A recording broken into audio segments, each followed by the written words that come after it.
Hello and welcome to the Time for Marketing podcast, the podcast that brings you the best marketing conference speakers and allows them 5 minutes to sum up their conference presentation. My name is Peter, and as always, I'm your outside CMO that you can find at SEOS.si, and we'll have a great podcast if you're not subscribed yet, and if you haven't checked. So if you're not subscribed, go and subscribe. And if you haven't checked the history, this is episode number 48. So there are 47 excellent conference speakers from all around the world, from all of the different conferences in the archive that is freely available to everyone. So go and check that out.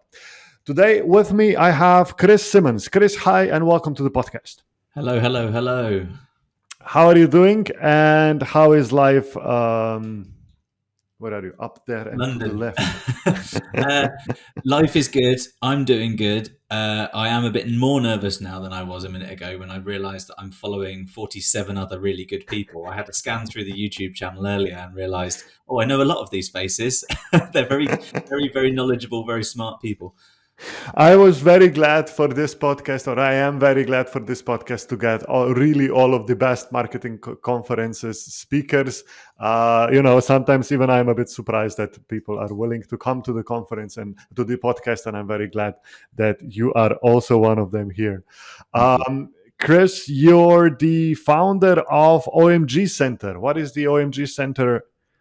So the OMG Center is a place where digital agency leaders can come learn from each other, and when they're ready, they can have support, coaching, mentorship, strategy building, to essentially give them more free time, more money, and a lot less stress, hopefully.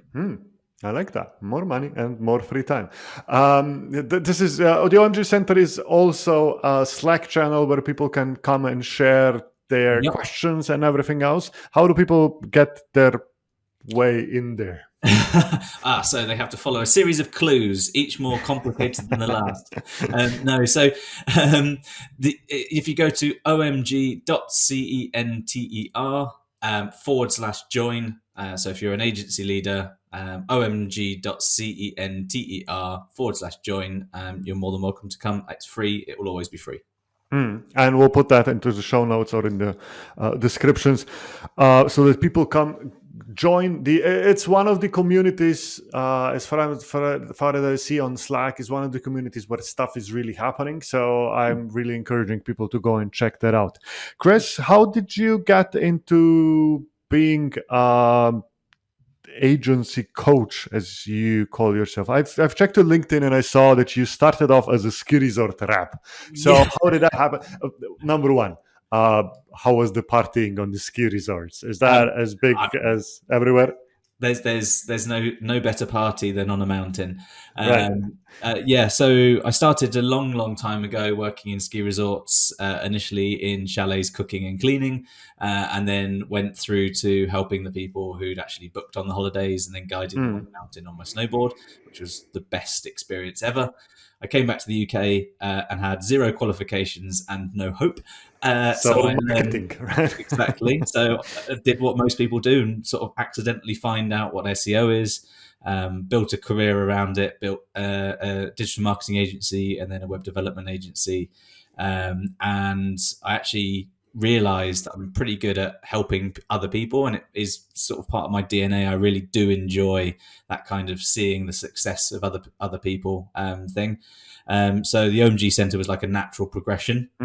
And it's been a whirlwind. That, as you said, the community things are really happening. Lots of people talking.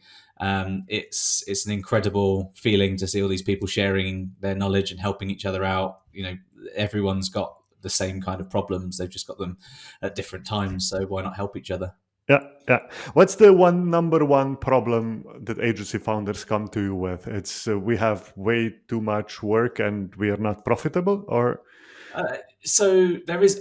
It's hard. There isn't a number one. However, the majority of the problems can be distilled down into not having the initial correct foundations. So most digital agencies start because you're an expert at something. You're really good at SEO. So you start an SEO agency, but you don't run a business. You're just a really good consultant with friends.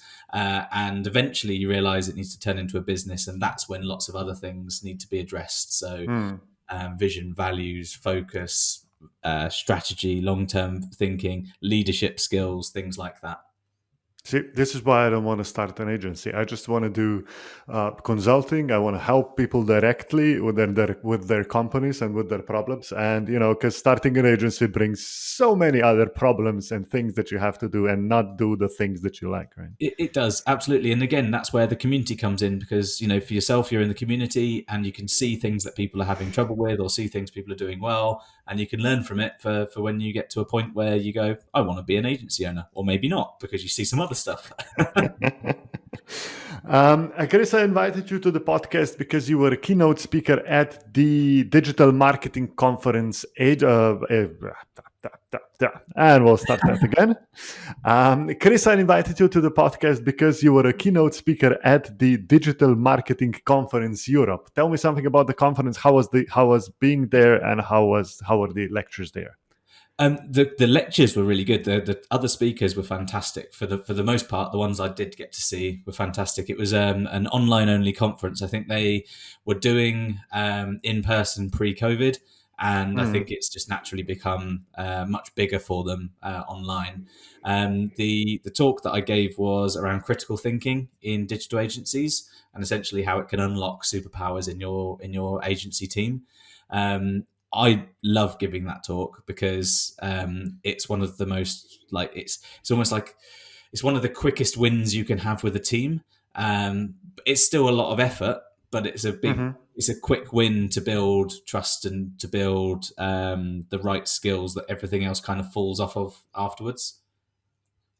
Okay. Yeah, excellent. All right, so let's not beat around the bush. Chris, here are your 5 minutes. Right. Okay. My God, I've got 5 minutes to talk all about the thing that I talked for 45 minutes about. Okay. So, critical thinking is one of the few things that people don't do very well.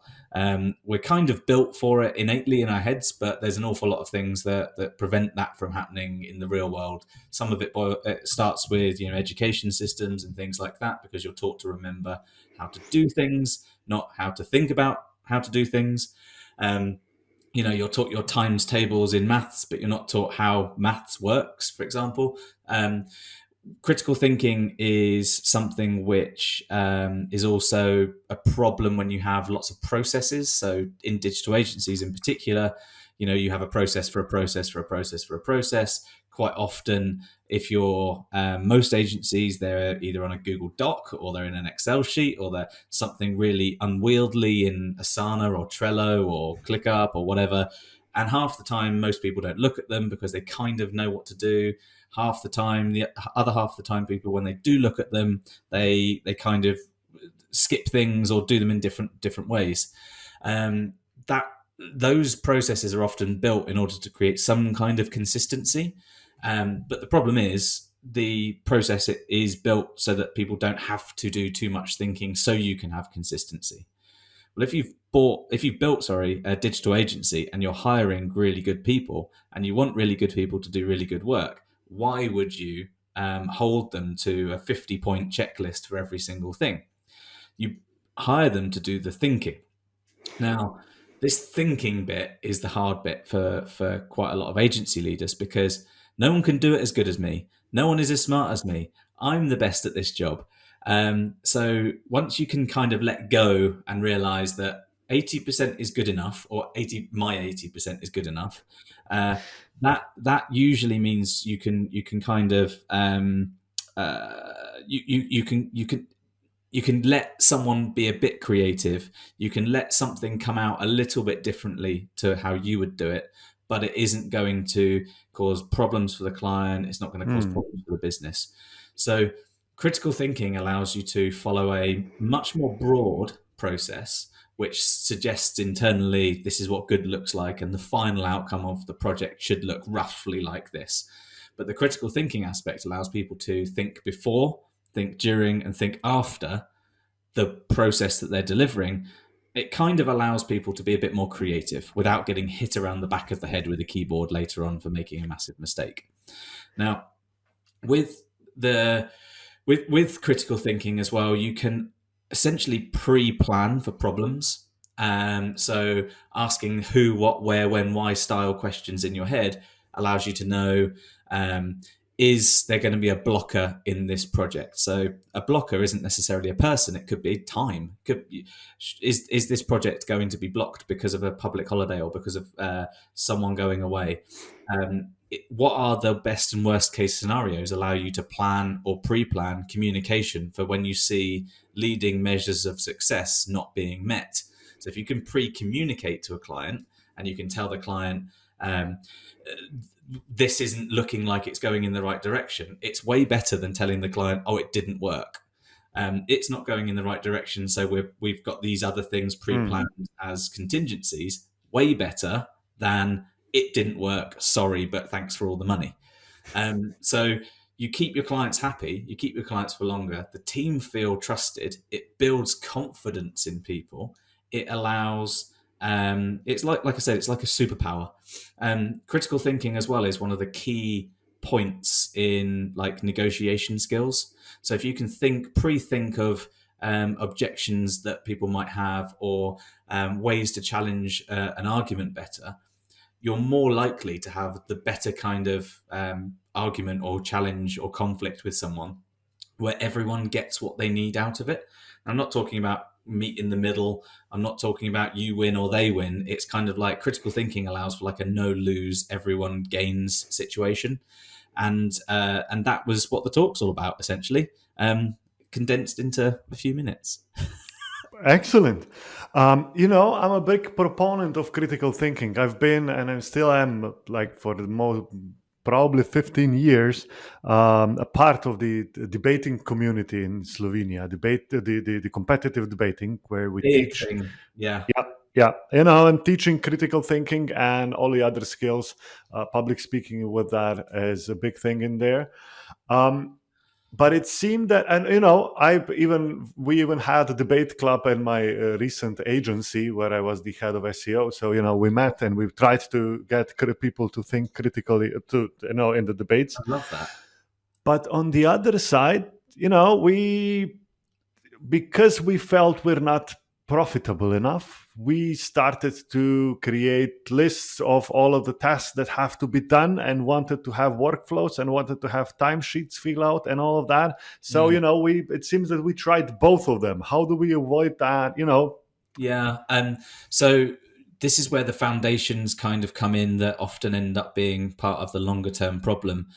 So you should always have things like timesheets or at the very least estimates of time for tasks.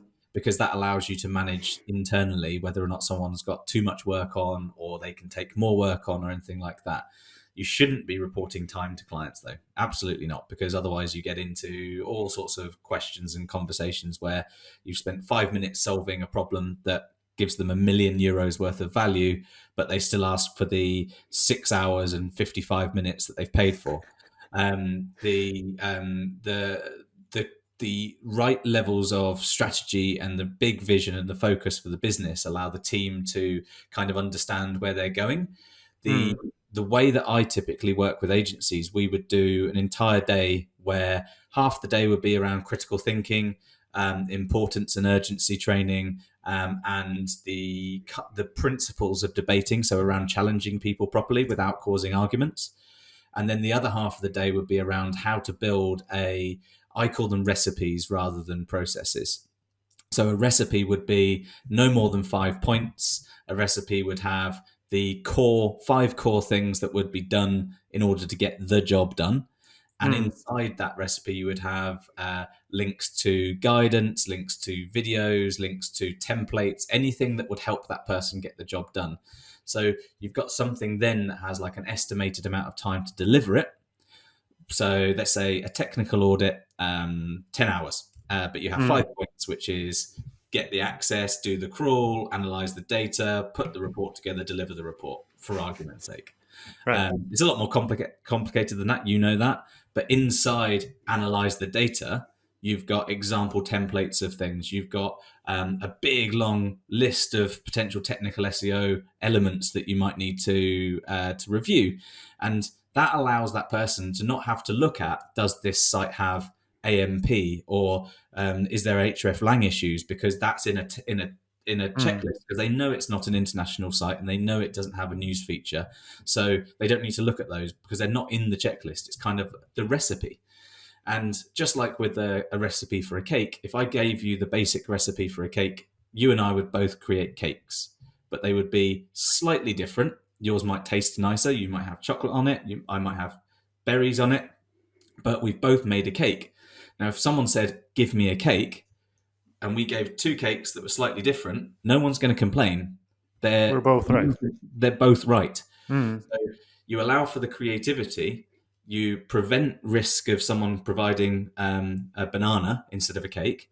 You prevent the risk of kind of bottlenecks and dropout and issues and things like that.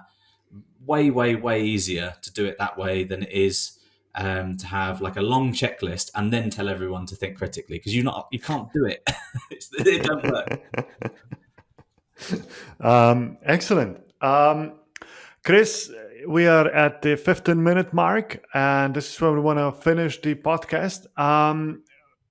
Do you have future conference plans, or where can people see you talk? So the OMG Centre is looking at doing our own events in the autumn or winter this year. So keep an eye out for that. Best place to look is in the community. I am speaking at, I don't even know how many different events in the next few months. This next week, or week after next, we are at SEO on the Beach in La Manga. And our operations and events director, Vicky, is talking about essentially operations and events, because why not? But how to get the most out of the right kind of operations and things to look for and things that could be a risk. We're basically everywhere all the time, so I will probably be at a bunch of other events. Don't know which ones yet. Great. So just go to good conferences, and Chris or someone from the OMG Center will be there. If you come to me and say hello. Yep. If people want to talk to you online, what is the best way to find you? It depends. SEO answer. So on Twitter, it's at Chris Simmance. On LinkedIn, just search for it, mate. It's easy. And if you really want to, omg.center is the website. Yeah. All right. Chris, thank you very much for being on the podcast, and see you somewhere on the conferences. Thank you very much for having me, Peter. Bye. Bye-bye.